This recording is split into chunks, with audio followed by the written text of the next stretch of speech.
Hace días ya estamos tratando con esta doctrina de la santidad y quizás usted se preguntará en este día, bueno, ¿cómo es posible? O sea, yo vengo desconsolado, vengo con tristeza. ¿Cómo me puede la doctrina consolar? Bueno, hermanos, bíblicamente la doctrina consuela.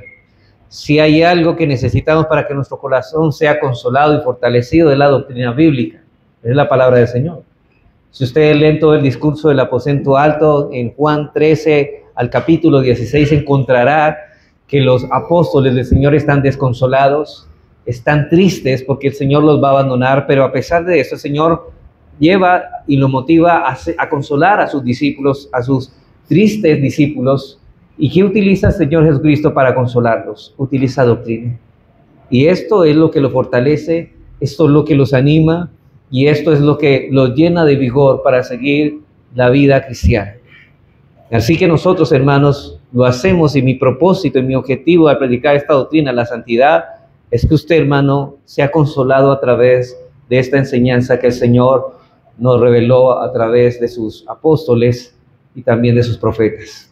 Edificados, pues, sobre el fundamento de los apóstoles y profetas, siendo el fundamento Jesucristo mismo. Así que, hermanos, en esta serie vamos a continuar, creo que no sé cuántas enseñanzas, pero deseo iniciar lo que nos corresponde hoy. Bueno, hermanos, podríamos decir que andar en santidad es la evidencia de que estamos espiritualmente vivos. Andar en santidad es la evidencia de que espiritualmente estamos vivos. Hermanos, no hemos pasado de muerte a vida por causa de andar en santidad. Eso ocurrió en la regeneración. Sin embargo, porque hemos sido regenerados, nacidos de nuevo, caminamos en una vida nueva, en una vida de santidad. Pero todo aquel, hermanos, que no anda en santidad, podemos decir que esa persona está espiritualmente muerta. Porque una evidencia, un síntoma de que esa persona está viva espiritualmente es que busca la santidad, se santifica a través de los medios de gracia. Ilustremos esta verdad de la siguiente manera. En un matrimonio, hermanos, la esposa queda embarazada. Ese niño que está en su vientre no decidió ser concebido, ¿cierto? No fue decisión de él, fue una decisión de los padres que en última instancia fue una decisión de Dios. Pero llega un tiempo en que este niño nace, ¿cierto? Y este niño comienza a llorar. Una de los primeros síntomas de que sabemos que el niño está vivo, ¿cuál es? Que el niño llora. Después el niño comienza a beber leche materna. Más adelante ese niño comienza a caminar. Y así. Y la causa de que este niño esté vivo no es el llorar, no es el comer, ni es el andar. No. Lo que le dio vida a este niño fue la concepción. Ahora, porque ese niño está vivo, llora, come y camina. Si ese niño no llora, ni come, ni camina, ni respira, podemos decir sin lugar a dudas que ese niño está muerto. O sea, pero esas cosas no le dieron el nacimiento, sino que son evidencias de que ese niño ha nacido y está vivo físicamente. Así, de esta misma forma, cuando Dios le da vida a un pecador, ese pecador manifiesta esta nueva vida que Dios le ha dado a través de la santidad. Si una persona no anda en santidad, nos está diciendo que no tiene vida espiritual y que todavía está espiritualmente muerta. Entonces no es santidad, no es la santidad lo que nos va a llevar al cielo, sino la obra de Dios que ha hecho en ese pecador. Y lo que salva al pecador es la perfecta justicia de Cristo. Pero es la santidad lo que muestra que Dios ha hecho una obra en ese pecador, que ese pecador ha sido justificado. Por lo tanto, podemos afirmar que sin santidad nadie verá al Señor en ese sentido. O sea que la santidad es una evidencia de nuestra justificación por medio de la fe, de nuestra salvación. Así que, hermanos, hasta ahora hemos tratado esta serie y hemos visto el privilegio. En primer lugar, miramos el privilegio y la responsabilidad de andar en santidad. En segundo lugar, miramos la importancia de la santificación. En tercer lugar, miramos la naturaleza de la santificación. Y el domingo inmediatamente anterior tratamos la nueva vida en Cristo. ¿Qué es andar nuevamente en Cristo? Y vimos un contraste entre el cristiano y el que no lo es. Pero a partir de hoy, hermanos, estas enseñanzas fueron a manera de introducción. A partir de hoy empezaremos a considerar la santificación propiamente dicha. Recuerden que estamos tratando primero con el aspecto teológico y luego pasaremos a tratar el aspecto práctico. Y lo hacemos así por tener un fundamento sólido para que así podamos edificar, porque así lo hicieron los apóstoles, así lo hizo el Señor Jesucristo. Si usted mira el modelo de las epístolas de los apóstoles, siempre ellos empezaban con doctrina y después seguían con el tema práctico, y así lo vamos a hacer también en esta enseñanza temática. Así que al estudiar, hermanos, las distintas palabras y el concepto que aparecen en el Nuevo Testamento relacionadas con la santificación, veremos que en definitiva la santificación viene a nosotros en dos fases distintas, o más bien en tres fases distintas, perdón. Vamos a ver tres aspectos de la santificación, pero yo deseo, hermanos, este domingo y el que viene próximo tratar el primer aspecto. ¿Y cuáles aspectos estamos hablando? Tres aspectos de la santificación. Vamos a hablar de la santificación inicial o definitiva. En segundo lugar, vamos a hablar de la santificación progresiva. Y en tercer lugar, vamos a hablar de la santificación final, que es lo mismo que llamamos que la Biblia llama la glorificación. Esos tres aspectos, y vamos a tratar el primero de ellos, hermanos. Expliquemos cada uno brevemente antes de pasar a todos ellos de manera amplia y específica. Bueno, la santificación inicial o definitiva es la que ocurre de una vez y por todas, cuando ocurre de una manera inicial o inmediatamente en la conversión. Una persona va en arrepentimiento y fe a Jesucristo, ya ha nacido de nuevo, y ese nuevo nacimiento lo lleva a creer en Cristo y arrepentirse de sus pecados, y es el cambio básico que tiene lugar la condición y la situación moral ética del pecador en el momento que se une a Cristo. Es decir, que en ese momento, cuando él es santificado inicialmente, cambia el principio de su vida, porque ama lo que antes aborrecía y ahorita aborrece lo que antes ama. Es decir, ama a Dios y quiere agradarle y aborrece el pecado que antes amaba.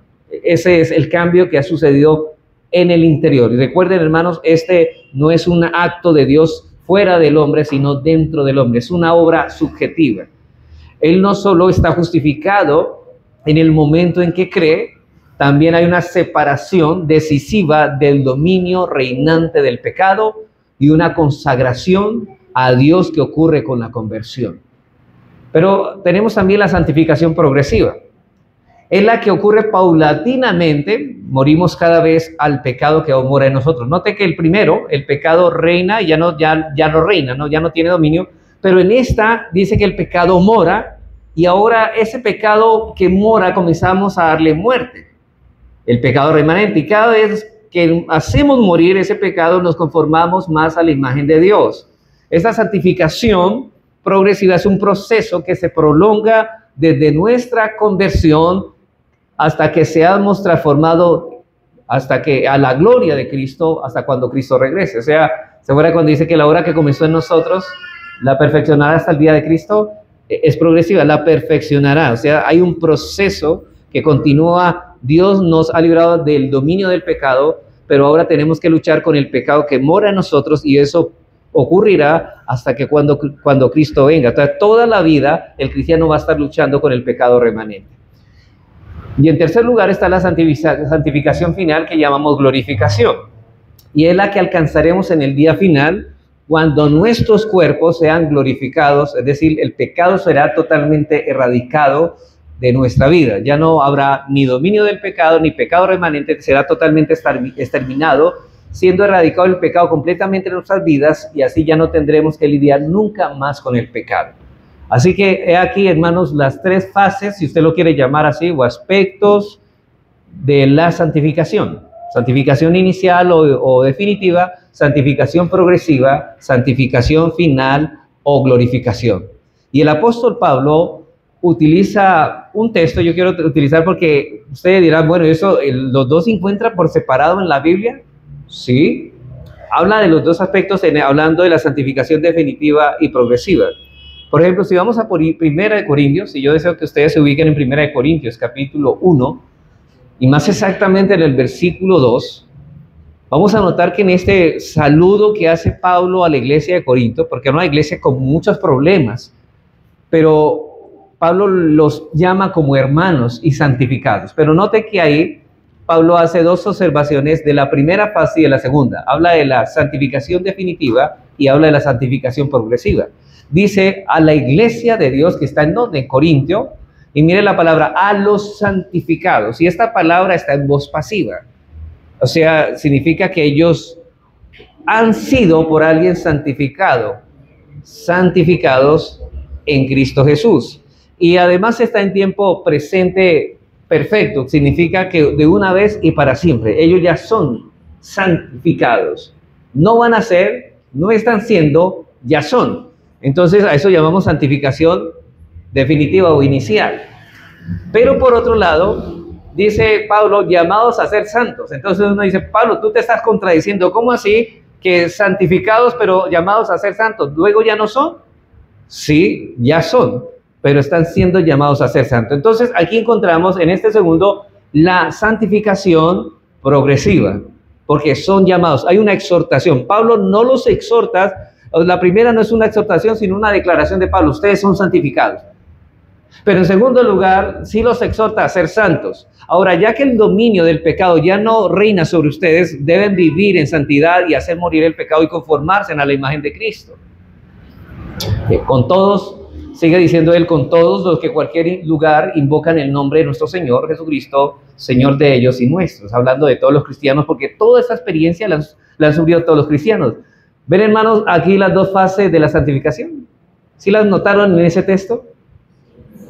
Entonces, como vemos, hay una santificación definitiva de una vez por todas y una santificación progresiva que crece de ella. Hay una santificación inicial e inmediata que ocurre en la conversión y que luego se convierte en una santificación progresiva en curso a lo largo de toda la vida del cristiano. En nuestra enseñanza de hoy, hermanos, nos enfocaremos en la primera fase de la santificación definitiva inicial. Porque si un creyente, hermanos, no sabe qué fue lo que ocurrió en ese momento de su conversión, no va a luchar apropiadamente contra el pecado en su vida cotidiana.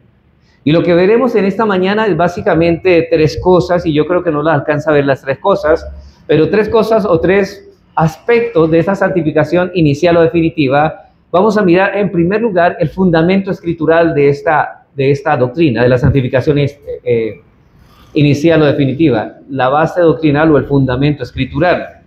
En segundo lugar, vamos a mirar la naturaleza o su naturaleza de la santificación definitiva. Y en tercer lugar, vamos a ver los agentes de esta santificación inicial. Yo creo que nos alcanzará nomás para los primeros dos. Veamos pues en primer lugar el fundamento escritural de la santificación inicial. Así que, hermanos, al tratar los aspectos de la redención, o sea, de la doctrina de la salvación, como la regeneración, la justificación, estamos tratando con hechos que ocurren en la vida del cristiano una vez y para siempre. Note que estas obras de Dios ocurren una vez y para siempre.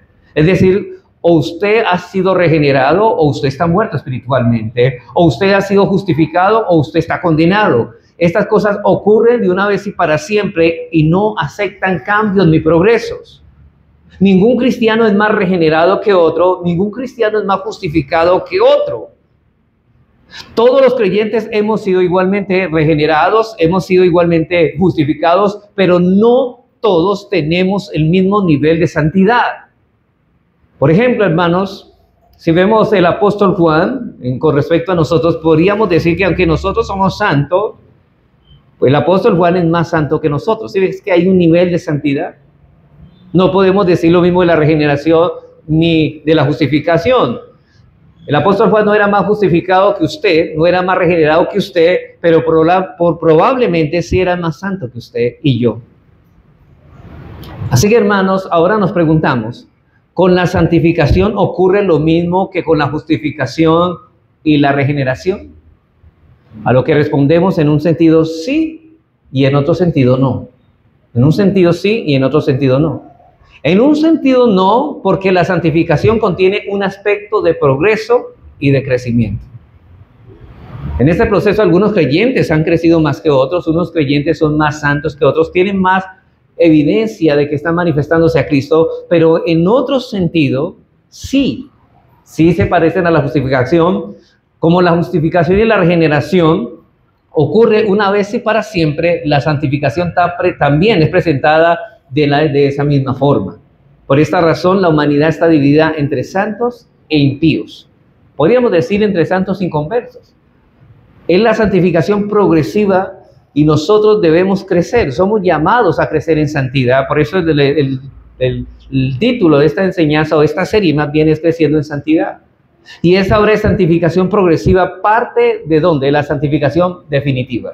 Si no hay una santificación definitiva, no puede haber un progreso en la santidad.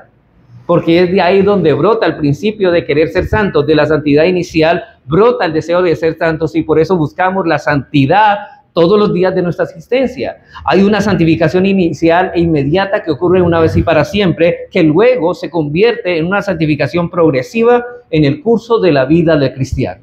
Por eso la Biblia enseña que el cristiano ha sido de una vez por todo regenerado, justificado, adoptado y santificado, perdón. De una vez por todas ha sido esto. ¿Nosotros somos santos? Sí, pero estamos siendo santificados también. ¿Y vamos a ser santos? También. Santificados, ya somos, santificación inicial, estamos siendo santificados progresiva y vamos a ser santificados glorificación o santificación final. Vamos a Hechos 20:32, hermanos, para mirar esta gran verdad. Vamos a otros textos bíblicos. Recuerden que estamos en la base escritural de la santificación definitiva. Hechos 20:32. Dice el apóstol Pablo, y ahora hermanos, perdón, este es Pedro, y ahora hermanos os encomiendo a Dios y a la palabra de su gracia, que tiene poder para sobreedificaros y daros herencia con todos los santificados. Nota otra vez la palabra santificados. Aquí está hablando de la santificación definitiva o inicial. Ya son santos, ya participan de la herencia, son coherederos con Cristo en virtud de la unión con Cristo. Otro texto que deseo que ustedes vean es 1 de Corintios, el mismo texto que leímos al principio, 1 de Corintios 1, versículo 1 al 2. Otra vez dice así, 1 de Corintios 1, del 1 al 2, dice Pablo, llamado a ser apóstol de Jesucristo por la voluntad de Dios, el hermano Sóstenes, a la iglesia de Dios que está en Corinto, y note esto, a los santificados, otra vez voz pasiva, ellos han sido santificados en Cristo, llamados a ser santos, con todos los que en cualquier lugar invocan el nombre de nuestro Señor Jesucristo, Señor de ellos y nuestro. O sea, estoy señalando aquí la santificación definitiva o inicial. 1 de Corintios 6:11. 1 de Corintios 6:11. En este texto, Pablo está describiendo a estos cristianos de Corinto de su conversión. Luego de mencionar algunos pecados escandalosos como la homosexualidad, los hombres afeminados, el adulterio, fornicación, todas estas cosas, él dice que algunos de ustedes eran de ellos, participaban en esos pecados y eran entregados a ellos.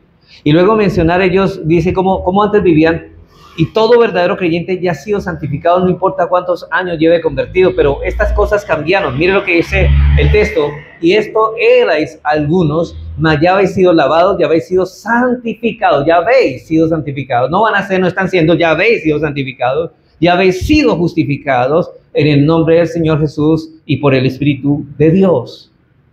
El Espíritu de nuestro Dios, ya ha pasado esto, ya ha ocurrido de una vez y para siempre. Hebreos 10, 11 y 14. Ahora, si ustedes ven estos textos, porque estoy dando la base bíblica de esta doctrina. Estoy diciendo, bueno, ¿y esto dónde está en la Biblia? Pues lo estoy mostrando. ¿Qué pasajes bíblicos señalan esa verdad? Hebreos 10, 11 al 14. Aquí el autor de Hebreos está hablando las comparaciones de aquellos ritos del Antiguo Testamento que eran sombra de la sustancia de lo que iba a venir, y de la comparación de los sacerdotes. Dice así, y ciertamente todo sacerdote está día tras día ministrando y ofreciendo muchas veces los mismos sacrificios que nunca pueden quitar los pecados.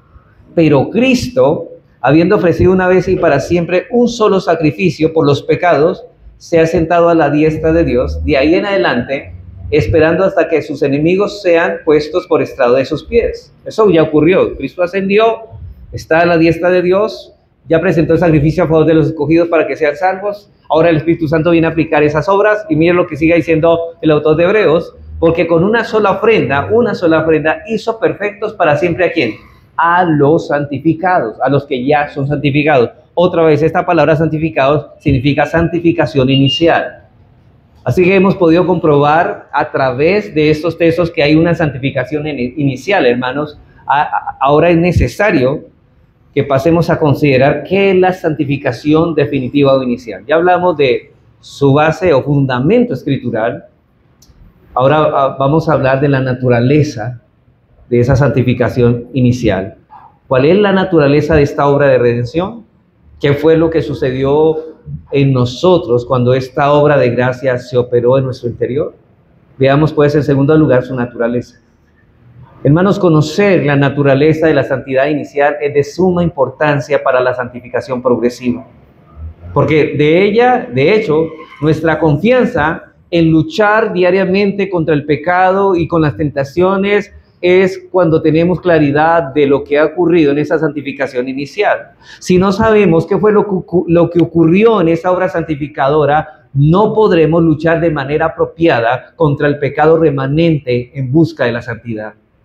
Por eso es que muchos cristianos, hermanos, no disfrutan de su nueva vida en Cristo porque ignoran las bendiciones que ya tienen en Él. Y hermanos, eso es como, por ejemplo, yo recuerdo una pareja, voy a explicarles eso para ilustrarlo. Una pareja, resulta que habían ido, bueno, a una isla, a un lugar de paseo como al mar. Estaban de vacaciones, pero iban cortos de presupuesto. Resulta que ellos alcanzaron a ver un restaurante que tenía un panorama de toda la playa y el paisaje de lo lejos, y ellos querían entrar ahí, pero ellos sabían que la comida ahí era muy costosa. Entonces no querían entrar hasta que fue tanta la motivación que pudo más la motivación que los llevó a entrar al restaurante, y ellos planearon, bueno, vamos a entrar a este restaurante por tener esa mirada, pero lo que vamos a hacer es que vamos a pedir el plato más barato de la carta, para que nos salga más barato y poder contemplar ese hermoso paisaje. Resulta que ellos pidieron ahí y miraron la carta y lo más barato era Zucaritas en leche. Y eso fue lo que pidieron, Zucaritas. Bueno, esto no vale mucho, es como... Y lo más triste es que cuando fueron a mirar las Zucaritas, nada de las cosas tenía precio, simplemente decía Zucaritas. Pues me imagino que la Zucarita es lo más barato, ya los otros tenían un nombre raro como todas las cartas de un menú de un restaurante. Y ellos se comieron sus Zucaritas, después llamó al mesero y le dijo que sí le diera la cuenta. Y cuando fueron a abrir la cuenta se dieron cuenta que el precio era demasiado alto, pero venga, nosotros pedimos lo más barato de aquí. ¿Y ustedes cómo saben lo que era lo más barato si no tenía precio? No, pero nosotros pedimos las Zucaritas. No, es que aquí no se cobra por el plato que pida. Aquí se cobra es por la mirada que tiene aquí este restaurante. O sea, es decir, vale simplemente 15 o 50 dólares, supongamos así. Usted podrían pedir lo que quiera y le costaba 50 dólares. Todo lo que pidieran podían comer. Lo que cobramos aquí no es lo que usted pida, sino la posición de que usted tenga la mirada de ese paisaje. Hermanos, ¿qué quiero decir con eso? Nosotros muchas veces tenemos tantas bendiciones como creyentes, pero no estamos disfrutando de ellas. Hermanos, yo entiendo, hermanos, cuando una persona pasan cosas difíciles, en lugar de buscar las bendiciones de Dios, se aleja de los medios de gracia para alcanzar las bendiciones de Dios. ¿Sí o no? ¿Sí pasa eso? Cuando nos enfermamos es donde más deberíamos de orar. Cuando estamos económicamente mal es donde más deberíamos buscar al Señor. Pero es ahí donde más nos alejamos y no aprovechamos las bendiciones. Hermanos, para entender bien esto, vamos a estudiar el capítulo 6 de Romanos. Hay varios pasajes que podemos ver, pero quiero llamar la atención de porque pienso que es el más importante. Y para poder ver el contexto de lo que Pablo va a decir en este capítulo, el capítulo 6, es necesario ver el capítulo 5, ¿sí? No podemos dar un texto sin contexto. Y en el capítulo 3, 4 y 5, Pablo ha disertado la doctrina de la justificación por la fe sola sin las obras. Por la fe sola sin las obras. Dice que solamente nosotros somos justificados por la sola fe. Por eso dice en Romanos 5:1, justificados pues por la fe, tenemos paz para con Dios por medio de nuestro Señor Jesucristo. Ahora, esta es la conclusión que él ha venido explicando en los capítulos 3 al 5, pero en el versículo 12 de este capítulo, el apóstol Pablo nos enseña que somos justificados por la fe en base a nuestra unión con Cristo. Es decir, hermanos, la justicia de Cristo pasa a ser nuestra justicia y entramos al cielo con la justicia de Cristo en virtud a que estamos unidos a Cristo. Somos justos como Él es justo por gracias a la unión con Él. Como cristianos estamos en Cristo, y como estamos en Cristo, todos los beneficios de la obra de Cristo nos pertenecen. Su obediencia perfecta es nuestra obediencia. Su muerte es nuestra muerte, su resurrección es nuestra resurrección. De la misma manera que estábamos en Adán, la culpa de Adán era nuestra culpa, ahora toda la justicia de Cristo es nuestra justicia. ¿Y por qué esta causa? De nuestra unión con nuestro anterior Adán, sus maldiciones eran nuestras.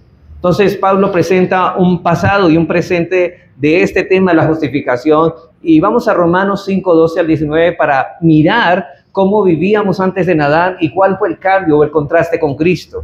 Dice así, 5:12 al 19, por tanto, como el pecado entró en el mundo por un hombre, por Adán, y por el pecado la muerte, así la muerte pasó a todos los hombres por cuanto todos pecaron.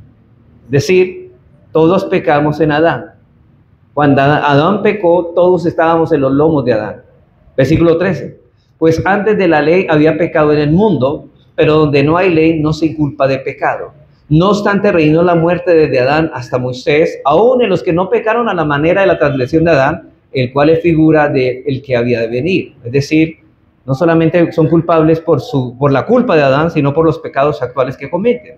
Pero el don no fue como el de la transgresión, porque si por la transgresión de aquel, es decir, de Adán, murieron los muchos, abundaron mucho más para los muchos la gracia y el don de Dios por la gracia de un hombre, Jesucristo. Y con el don no sucede como en el caso de aquel, es decir, Cristo, que uno que pecó, de Adán, porque ciertamente el juicio vino a causa de un solo pecado para condenación, pero el don vino a causa de muchas transgresiones para justificación. Pues si por la transgresión de uno solo reinó la muerte, muchos más reinarán en vida por uno solo, Jesucristo, los que reciben la abundancia de la gracia y el don de la justicia.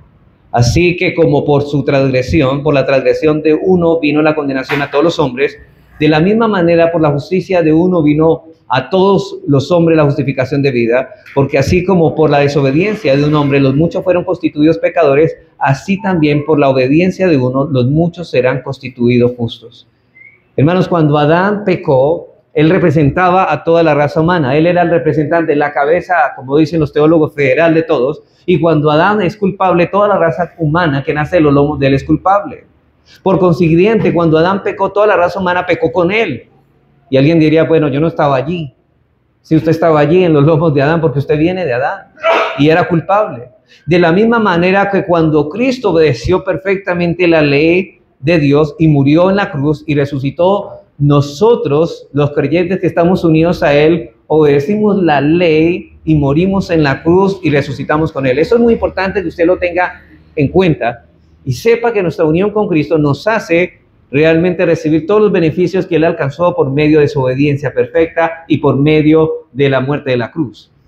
Adán pecó como el representante de la humanidad entera y por medio de su pecado la condenación vino a todos los hombres. Pero ahora que somos creyentes, nuestro representante es Cristo y estamos vitalmente unidos a Él, de modo que su justicia es nuestra justicia, su muerte es nuestra muerte, su resurrección es nuestra resurrección, y ahora todas estas cosas son nuestras. Por eso la conclusión de Pablo en el versículo 20 dice: pero la ley se introdujo para que el pecado abundase, mas cuando el pecado abundó, sobreabundó la gracia. Pablo está diciendo que es espantoso lo que sucedió con Adán, pero es más eminente, hermano, lo que ha pasado con Cristo. Mas cuando el pecado abundó, sobreabundó la gracia. El pecado es algo oscuro, pero la oscuridad del pecado no puede opacar la luz de la gracia, porque mayor es la luz de la gracia que las tinieblas del pecado. Eso es lo que está diciendo Pablo. No está diciendo que pequemos para que la gracia abunde, porque eso es lo que entendían muchos. Y ante eso, hermanos, yo sé que cuando Pablo disertó estas cosas, expuso la doctrina de la justificación, muchos comenzaron a decir, bueno, Pablo, entonces nosotros somos salvos por medio de la fe sin obras. ¿O eso significa entonces que yo puedo vivir como quiera y aún así ser salvo? Y Pablo dice, no, eso no es lo que estoy diciendo. Por eso Pablo, conociendo la naturaleza del hombre, se anticipa a cualquier objeción que sin duda se levantaría. Y en Romanos 6:1 él hace esta pregunta, esta objeción. Dice, ¿qué pues diremos? Romanos 6:1, ¿qué pues diremos? ¿Perseveraremos en el pecado para que la gracia abunde? ¿Acaso es lo que ustedes piensan, que hay que perseverar en el pecado para que la gracia abunde? Es como si ellos dijeran, pero Pablo, si dices que los pecadores son justificados siendo pecadores solo por gracia mediante la fe, ¿por qué no seguir viviendo en el pecado para que la gracia abunde? No importa cómo vivamos, Pablo. Y ese es el error que Pablo está anticipando al comenzar el capítulo. Esta gente estaba entendiendo así. Y eso es lo que muchos dicen hoy. Si la salvación no es por obras, entonces tenemos licencia para pecar. Más santo, dicen ellos, es el que piensa que se va a ganar la salvación, sino por obras, dicen ellos. O sea, yo me siento más santo haciendo lo que tengo que hacer. Y no es que la fe no se evidencia por obras, pero ellos dicen, bueno, pero yo me siento más santo haciendo las cosas como si la salvación se ganara por las obras. Dicen ellos, pero de ninguna manera, hermano, la Biblia enseña eso. La Biblia no enseña una salvación por obras. Nada promueve más la santidad que la salvación, que es por gracia, tal como Dios la diseñó, hermano. Si queremos ser santos, lo que va a promover la santidad en nosotros es que sabemos que solamente por gracia y merecidamente recibimos lo que no merecemos, la salvación.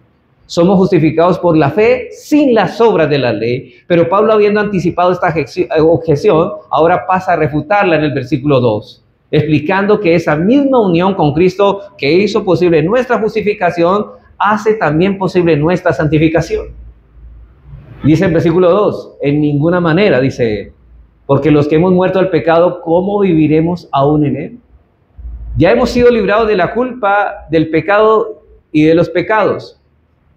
Pero dice el Señor, si hemos muerto al pecado, ¿cómo viviremos en él?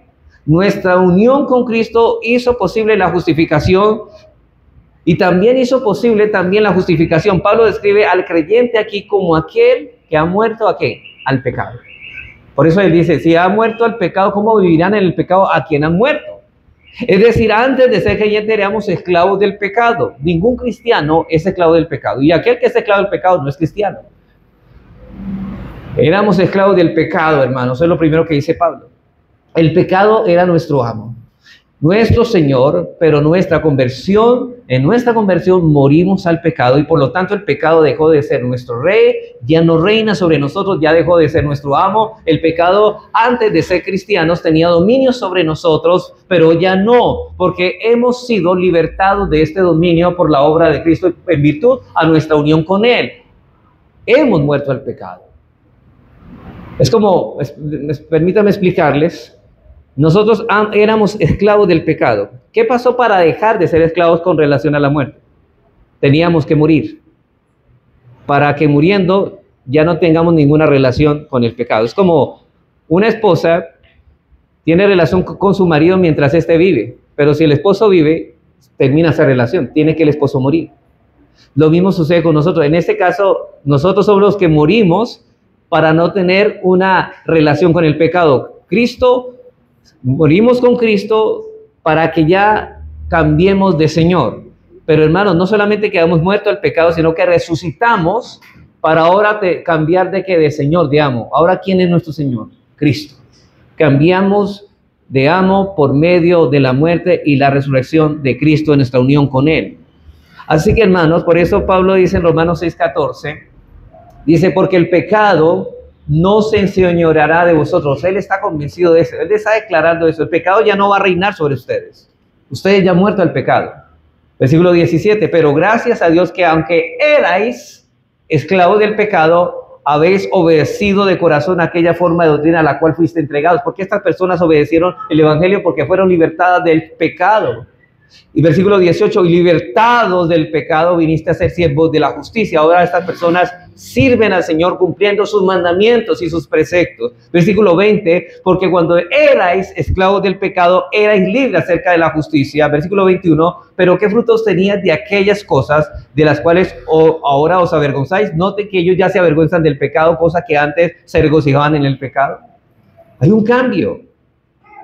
Dice él, porque el fin de ellas es muerte. Versículo 22. Mas ahora que habéis sido libertados del pecado y hechos siervos de Dios, tenéis por vuestro fruto, ¿qué? La santificación y como fin la vida eterna. Ahora ustedes se santifican, ahora ustedes son santos también, porque ustedes han muerto al pecado para cambiar de amo. Ustedes murieron para cambiar de amo. Y eso es lo que sucede en el bautismo, hermanos. Representamos en el bautismo, en el agua que hemos muerto, nos sumergimos representando que estamos unidos a Cristo, y cuando nos sumergimos en el agua, estamos diciendo, morimos con Cristo. Pero cuando nos salimos del agua bautismal, estamos diciendo, hemos resucitado con Él para andar en vida nueva. Hemos muerto el pecado con Cristo para resucitar con Él en vida nueva, en vida de santidad. Eso es lo que está diciendo Pablo. Si ustedes quieren en su casa, siguen leyendo el texto de Romanos 6. Por eso es que el inconverso, bajo el dominio del pecado, cuando dejan de pecar, lo hacen por otro pecado, hermanos. El impío, por ejemplo, él era adúltero, pero dejó el adulterio, digámoslo así, físico, por la pornografía. O tal vez un hombre dejó el alcohol y lo cambió por otro vicio, por el adulterio. Yo conozco personas, mire, hay personas que son muy ingenuas, que piensan que porque una persona dejó el alcoholismo ya es cristiano. Y entiendo, había una persona que dejó el alcoholismo en una iglesia, mucha gente lo aceptó como cristiano, pero este hombre era adúltero. ¿Qué es lo que hizo? Cambiar un pecado por otro. Pero nosotros, hermanos, los creyentes, hemos dejado realmente el pecado porque hemos muerto a él. Pero no antes de ser creyentes, no solo éramos esclavos del pecado, sino que también éramos libres de la justicia, hermanos, porque usted no quería hacer lo que Dios mandaba en sus mandamientos, en sus preceptos, porque usted era esclavo del pecado. ¿Sabe qué dice el que es esclavo del pecado? Yo puedo vivir como quiera, a mí nadie me tiene que decir nada. Yo hago lo que quiera. Dejen vivir a mi manera. Esa es una evidencia de que esa persona está viva al pecado y no ha muerto al pecado. Éramos libres de la justicia, no queríamos hacer lo que Dios nos mandaba porque nos resultaba repugnante, éramos enemigos de Dios en nuestra mente. Versículo 20, porque cuando erais esclavos del pecado, mira lo que dice, erais libres acerca de la justicia.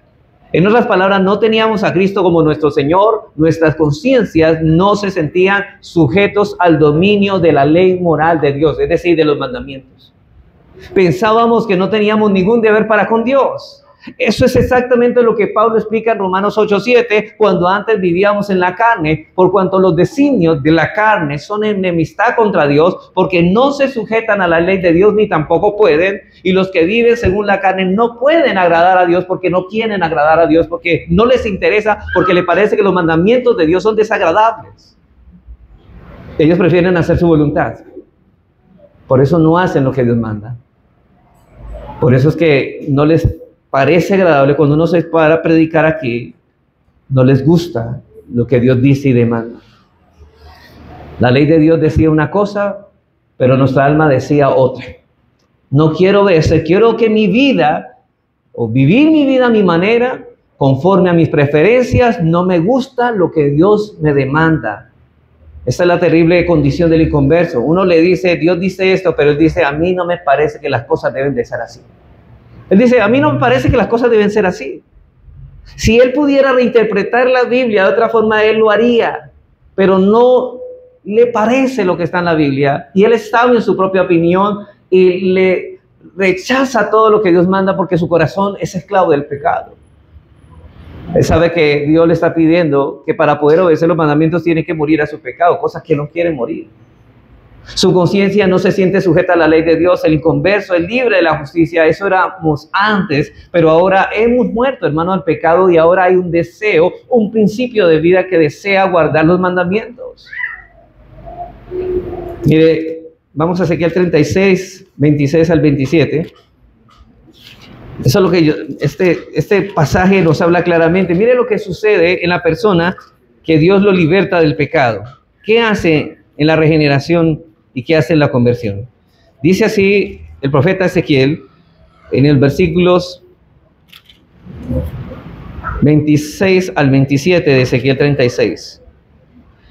Os daré un corazón nuevo y pondré mi espíritu nuevo entre vosotros y quitaré vuestra carne el corazón de piedra y os daré un corazón de carne. Y noten esto, y pondré dentro de vosotros, ¿qué? Mi espíritu. ¿Qué es lo que pondrá su Espíritu Santo? ¿Para qué? Para que vivamos en santidad. ¿Pero para qué? Y note esto, y haré que andéis en mis estatutos y guardéis mis preceptos y los pongáis por obra. Dios santifica y nos liberta del pecado para que andemos en sus mandamientos, no para que vivamos en contra de ellos. Ahora hemos muerto al pecado. El pecado ya no tiene dominio sobre nosotros, ya no es nuestro rey, ya no somos esclavos del pecado, sino más bien esclavos de la justicia. Cristo nos ha redimido la esclavitud del pecado para ser esclavos de la justicia. Hermanos, no nota que nunca somos libres en realidad. O somos esclavos del pecado o somos esclavos de la justicia. Pero no podemos ser ni de uno ni del otro. Porque la gente cree, déjeme vivir a mi manera. Ellos piensan ni del uno ni del otro. No.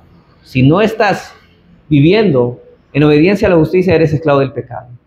Hermanos, pero nosotros ya no vivimos como antes vivíamos. Hemos muerto al pecado, por eso ahora amamos lo que a Dios le agrada y aborrecemos lo que Dios abomina. Y por esta razón, los que compartían con nosotros, y esto es importante, hermanos, porque esto va a suceder en su vida, y a usted no se le haga raro que pase eso. Por esta razón, los que compartan con nosotros ya no lo hacen. Ellos dicen, esta persona ya se volvió amargada, ya no le gusta salir a tomar con nosotros, ni a salir a bailar con nosotros. Esos dicen lo que eran nuestros antiguos amigos.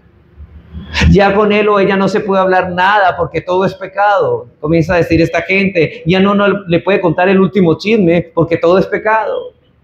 Dicen ellos. Hermanos, ¿qué es lo que nos dicen nuestros amigos y aún nuestra familia? Usted ya no es el mismo de antes, usted se volvió amargado. Ahora, ¿por qué ellos dicen esto? Porque no compartimos las mismas cosas que para ellos son virtud, para nosotros ya son vergonzosas. ¿Se acuerda que Pablo dijo que cosas que para nosotros ahora nos avergonzamos? Pero para ellos no. Por eso ellos dicen, usted ya no es el mismo de siempre. ¿No es así, hermanos? Yo no sé si a usted le ha pasado esto, pero eso nos va a pasar a todos. Por eso dice el apóstol Pablo en 1 de Pedro 4:4, note lo que le dice, 1 de Pedro 4:4 dice, a estos les parece cosa extraña que vosotros no corráis con ellos en el mismo desenfreno de disolución y os ultrajan. A ellos se les hace raro, pero ¿a este qué le pasó? Ya no es el mismo de siempre. Pero ellos no van a hablar bien de usted. Van a decirle que usted se volvió peor. ¿Pero por qué? No es que usted se volvió peor, sino porque no agrada lo que a ellos les gusta. No comparte con lo que usted antes compartía con ellos. Ese es el punto. Hermanos, hemos sido trasladados del reino de las tinieblas al reino del amado Hijo de Jesucristo. Y eso lo que dice Pablo en Colosenses 1:13. Dice que Dios el Padre nos ha librado de la potestad de las tinieblas y trasladado al reino de su amado Hijo. Pero aquella que no han venido a la conversión, pueden ser familiares y amigos, todavía están en tinieblas. Y ellos aborrecen la luz y aborrecen que usted ande en luz, porque ellos odian la luz. Así que podemos ver, hermanos, que Romanos 6, una y otra vez, nos dice que hemos muerto ¿a quién? Al pecado. Ahora, en segundo lugar, ¿qué significa morir al pecado? Si hemos muerto al pecado, ¿qué significa eso? Versículos 6 y 7. Sabiendo esto, hermanos, que el viejo hombre fue crucificado juntamente con él para que el cuerpo del pecado sea destruido, a fin de que no sirvamos más al pecado. Porque el que ha muerto al pecado ha sido justificado del pecado. Versículo 14. Porque el pecado no se enseñoreará de vosotros, pues no estáis bajo la ley, sino bajo la gracia.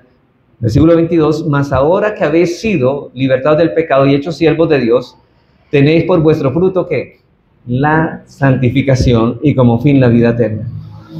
Hermanos, yo sé que el pecado ya no reina, ya no tiene dominio sobre nosotros, pero ahora mora en nosotros. Ha quedado vestigios de él. Significa que el pecado ya no tiene dominio. Así que morir al pecado significa que el pecado ya no tiene dominio sobre nosotros, ya no reina sobre nosotros, pero aún mora en nosotros y el pecado ya no reina. Hemos muerto a ese reino y hemos sido resucitados con Cristo a un reino nuevo, pero hermano, ya no eres tú indefenso esclavo del pecado, ya no eres un indefenso esclavo del pecado que fuiste una vez. El pecado seguirá siendo tu enemigo, pero ya no seguirá siendo tu amo. Ya no te seguirá siendo esclavo del pecado, aunque él siga siendo tu enemigo. Todo creyente ha muerto al pecado, pero eso no quiere decir que no tendremos que continuar lidiando con él toda nuestra vida. Mientras estemos en este mundo, tendremos una lucha con el pecado, cosa que el inconverso jamás lucha con el pecado, porque él ama su pecado. Hermano, usted no lucha con lo que ama, usted lucha con lo que aborrece. ¿Por qué el cristiano tiene una lucha encarnizada contra el pecado? Porque ahora aborrece lo que antes amaba. Pero no le pida a un impío que luche con su pecado, porque él no es capaz de herir al pecado, porque es lo que más ama. Es su amo y es su Señor, y él le va a servir. Por eso dice Pablo, ¿se acuerdan la lucha que Pablo hablaba en Romanos 7:14? Él decía, y yo sé que en mí, esto es en mi carne, no mora el bien. Él sabe que había un pecado remanente. Dice, ya no soy libre, ya no soy esclavo del pecado, pero en mí no mora el bien. Hay pecado remanente. Porque el querer el bien está en mí. Yo quiero hacer el bien, pero no el hacerlo. Porque no hago el bien que quiero, sino el mal que no quiero, eso hago. Y si lo hago, y si hago lo que no quiero, ya no lo hago yo, sino el pecado que mora en mí. Él está diciendo, sí, yo sé, yo peco, el pecado no reina, pero sabemos que unas veces vamos a caer en pecado, porque aunque ya el pecado no reina, no somos esclavos del pecado, todavía el pecado es nuestro enemigo morando en nosotros, y muchas veces nos va a llevar a hacer lo que no queremos, pero terminamos haciendo lo que es desagradable a Dios. Pablo está planteando aquí la realidad de que a pesar de haber sido libertados del pecado, aún queda en nosotros un remanente con el que tendremos que luchar hasta el día en que partamos de este mundo. Esta es la experiencia normal de todo verdadero creyente mientras estemos a este lado de la eternidad, hermano. Hermano, si tienes una lucha contra el pecado, no te desanimes, al contrario, anímate, porque si sabes que estás luchando contra el pecado es porque estás vivo y ya el pecado ya no reina sobre ti. Preocúpate si a ti no te incomoda el pecado.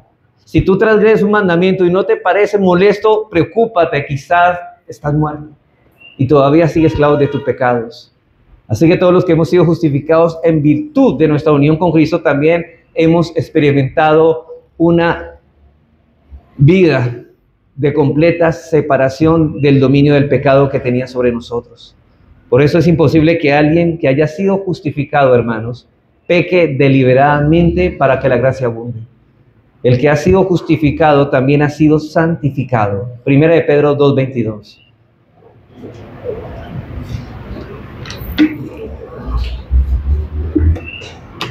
El cual no hizo pecado, está hablando de Cristo, ni se halló engaño en su boca, quien cuando le maldecía no respondía con maldición, cuando padecía no amenazaba, sino encomendaba la causa al que juzga justamente, quien llevó él mismo nuestros pecados en su cuerpo. Noten eso, él mismo llevó nuestros pecados en su cuerpo sobre el madero, para que nosotros, estando muertos a los pecados, vivamos a la justicia. Morimos con Cristo, resucitamos con Él, para que ya no vivamos para el pecado, sino que vivamos para obedecer la justicia. ¿Y qué es obedecer la justicia? Vivir en obediencia a los mandamientos de Dios. Usted desea, quiere y está obedeciendo y está esforzándose por obedecer los mandamientos. El que me ama guarda mis mandamientos, porque si no es así, eres esclavo del pecado.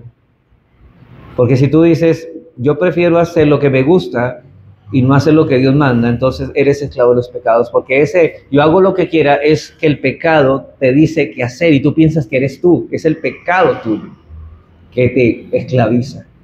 Primera de Pedro 4:1. Primera de Pedro 4:1.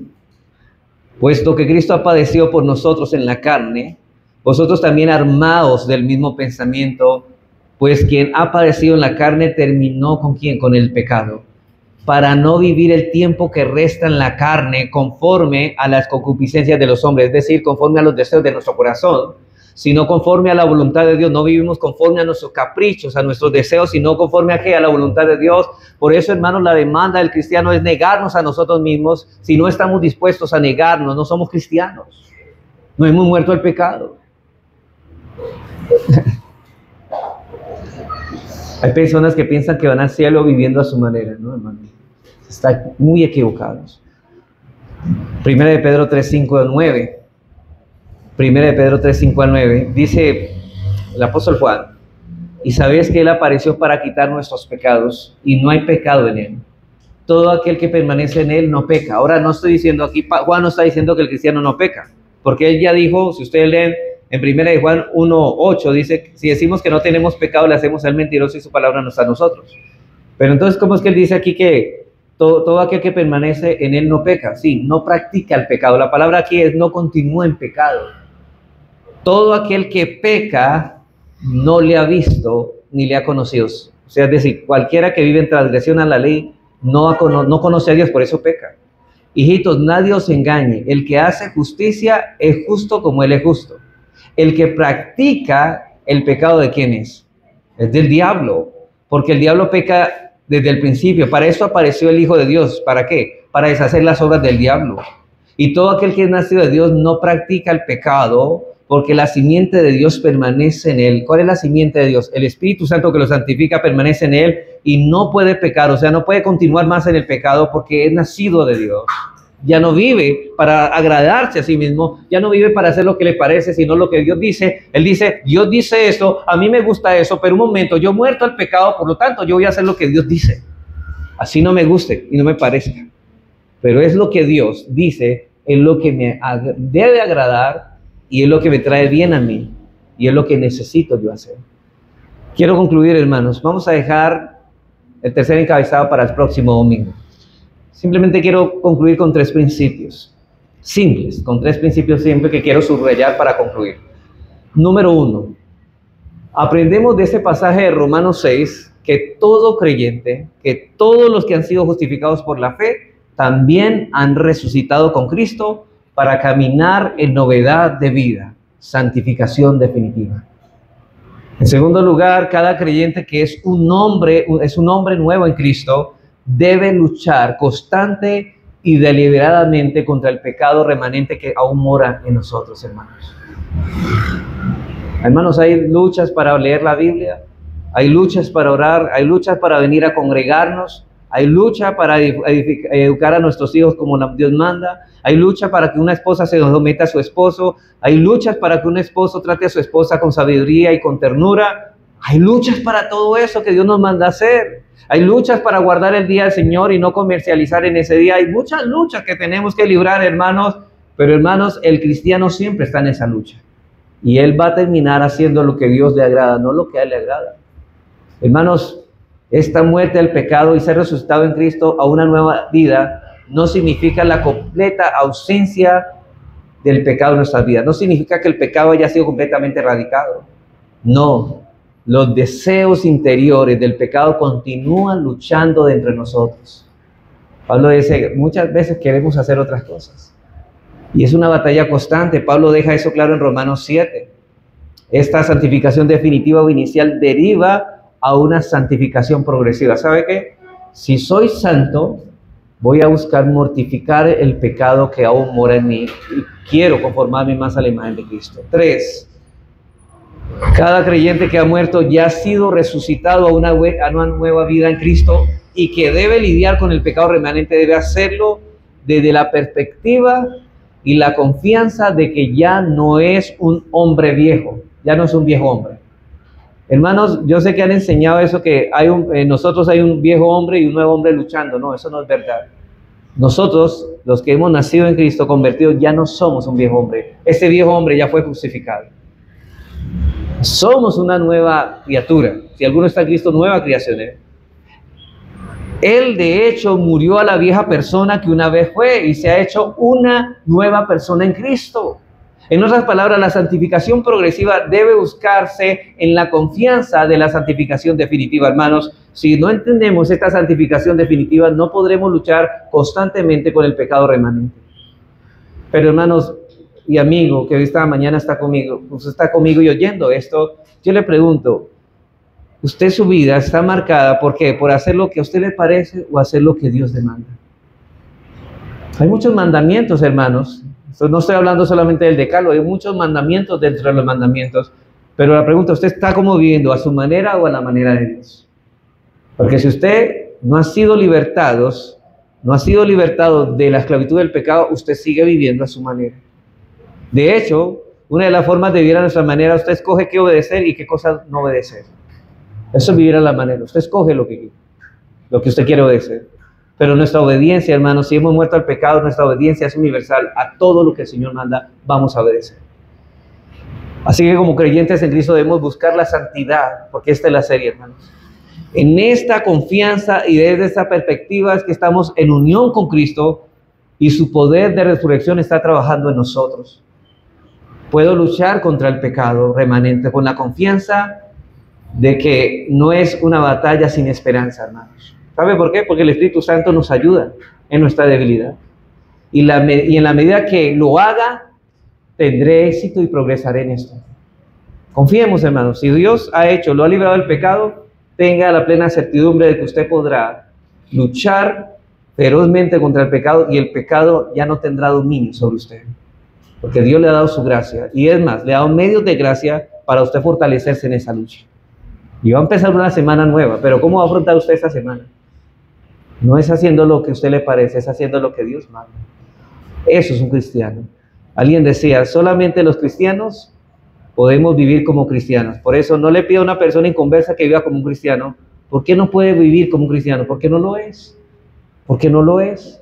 Porque él es un inconverso. Solamente yo como sé, el Señor dijo, por los frutos los conoceréis. ¿Cuál es el fruto? Muéstrame tu fe por tus obras. ¿Y cuáles son esas obras? Todo lo que es conforme a lo que Dios dice en su palabra, a los mandamientos y a la voluntad de Dios. Que todo lo que es en el poder de Dios, motivados por el amor de Dios para la gloria de Dios. Si eso es lo que estamos trabajando, entonces hemos nacido de nuevo, hemos muerto al pecado para vivir a la justicia. Así que el Señor nos ayude, hermanos. Vamos a orar.